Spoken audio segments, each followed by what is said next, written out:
Basically, from the very beginning of the war, you were saying that this war is so misguided for the West to be encouraging and fueling, because there's simply no way that Ukraine can defeat a power as great as Russia. The population difference alone, let alone all the other disadvantages with Ukraine, even if it has NATO funding, made it almost certain that eventually Russia would win, or at least never get expelled from Ukrainian territory, which is what the Americans and NATO defined as victory.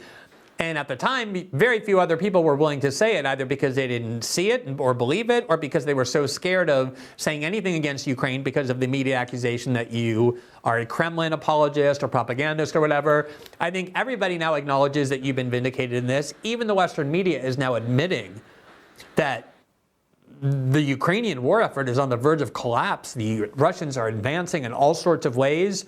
There's all kinds of challenges and problems that Ukraine faces, just in terms of the battlefield itself, like the war itself. What do you now make of that? I think your description is apt. I think that the balance of power has shifted over the past 2 years. The Ukrainians looked like they were doing quite well in 2022. You remember the war started in February of 2022, and for the rest of that year, the Ukrainians looked like they were on a roll, and we thought at the time that sanctions were going to work, and we thought that we could defeat the Russians. But the Russians mobilized their forces in late 2022, and over the course of 2023, the balance of power shifted, and it's now shifted much more in 2024. So the Russians have a significant advantage in manpower. I would guess they have a 2-to-1 advantage in manpower. And furthermore, the Ukrainian forces are worn out. They get very little rest and relaxation. They don't get pulled off the front lines and get a chance to recharge their batteries.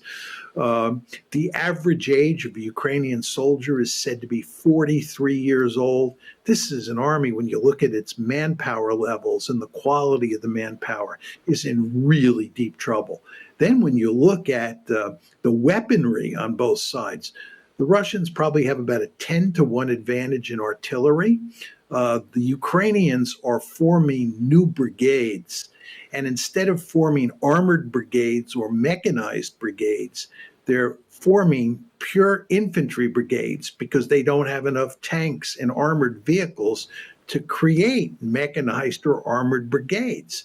The Russians, on the other hand, are pumping out tanks and artillery rounds and artillery pieces like crazy. So the balance of weaponry is decisively in favor of the Russians, and that balance is growing more and more favorable for the Russians.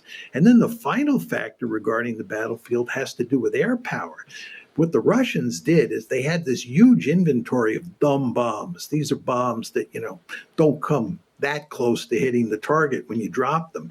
But they created these little packages that you could put on the bomb, each bomb, that made it a smart bomb. And in effect, what you could do with that bomb then is put it in the pickle barrel.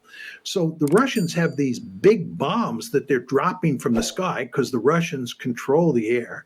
And these bombs are deadly effective. They're big and they're accurate. So when you marry all these things together, the balance of manpower, the balance of weaponry on the ground, and the balance of air power, it's clear that the Ukrainians are doomed.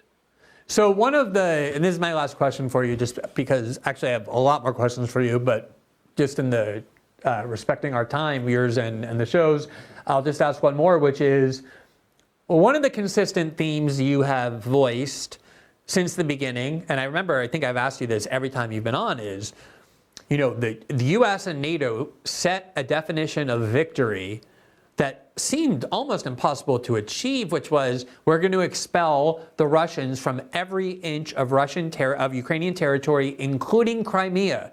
And so anything short of that, the Russians keeping Crimea, the Russians occupying any part of the eastern provinces of Ukraine, would automatically be defined as a defeat of NATO and the US by Russia, something that is a humiliation that NATO and the United States, I think, will do everything to avoid. So that brings us to this kind of escalatory language we're now hearing, not just President Macron's musing about the possibility of deploying NATO troops and having them fight directly alongside the Ukrainians against Russia, which would be World War III, But also, there's a lot of pressure on Biden, and he's now doing it in part to lift the restriction that has been on the use of American weapons since the beginning of the war, that American weapons cannot be used to bomb inside Russia, to bomb targets inside of Russia.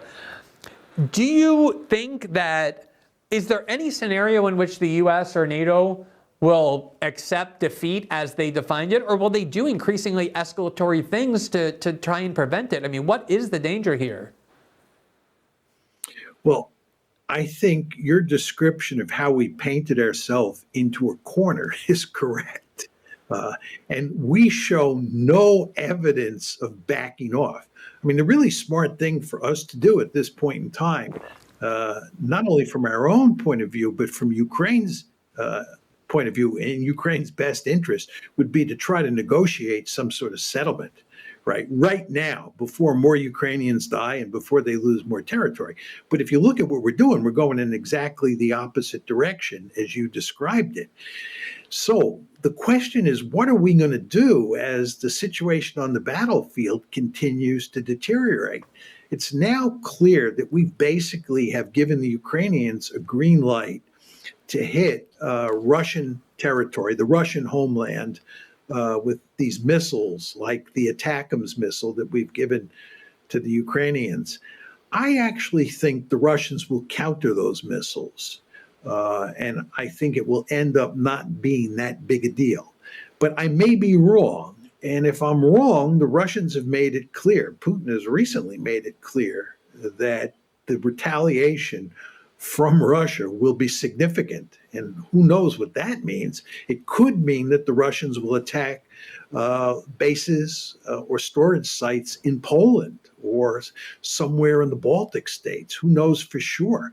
But the Russians will play hardball if those ATACMS missiles and Scalp missiles that they get from the French are really having an effect. So I'm actually hoping that those missiles don't work so we don't have escalation. But it's hard for me to see where this one all ends, given that we're committed to winning and the Russians are winning, which means we're losing.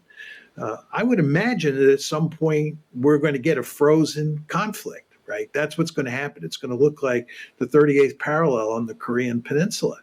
But even if you get a frozen conflict, Glenn, I think both sides will continue to go after each other. Not in terms of a hot war, but in terms of looking for opportunities to undermine each other's position. The Ukrainians and the Americans will go to great lengths to cause the Russians problems in those areas of Ukraine that they annexed to Russia. And the Russians will go to great lengths to sow dissension in Europe and to cause trouble in terms of transatlantic relations.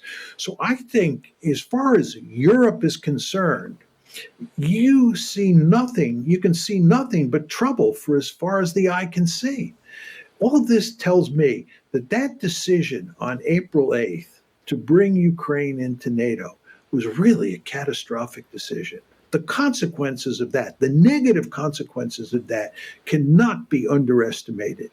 If that decision had not been made and Ukraine had not moved to become a member of NATO, it had remained a neutral state, Ukraine would be intact today, and we wouldn't be talking about a possible escalation involving a great power war. We wouldn't even be talking about a war in Ukraine. We made a catastrophic decision, and the Americans are principally responsible. And in fact, it was the Bush administration that is principally responsible for this disastrous decision. Professor Mearsheimer, it is always a pleasure to have you on the show, even though oftentimes, maybe almost always, the message is not necessarily uplifting. I'm thrilled that you've developed this sort of rock star status online where more and more people are hearing you. I think that is only a positive thing, and I know you're heavily in demand, so we always appreciate when you take the time to come on our show. Thanks very much and have a great evening. Thanks for watching this clip from System Update, our live show that airs every Monday through Friday at 7 p.m. Eastern, exclusively on Rumble. You can catch the full nightly shows live or view the backlog of episodes for free on our Rumble page. You can also find full episodes the morning after they air across all major podcasting platforms, including Spotify and Apple. All the information you need is linked below. We hope to see you there.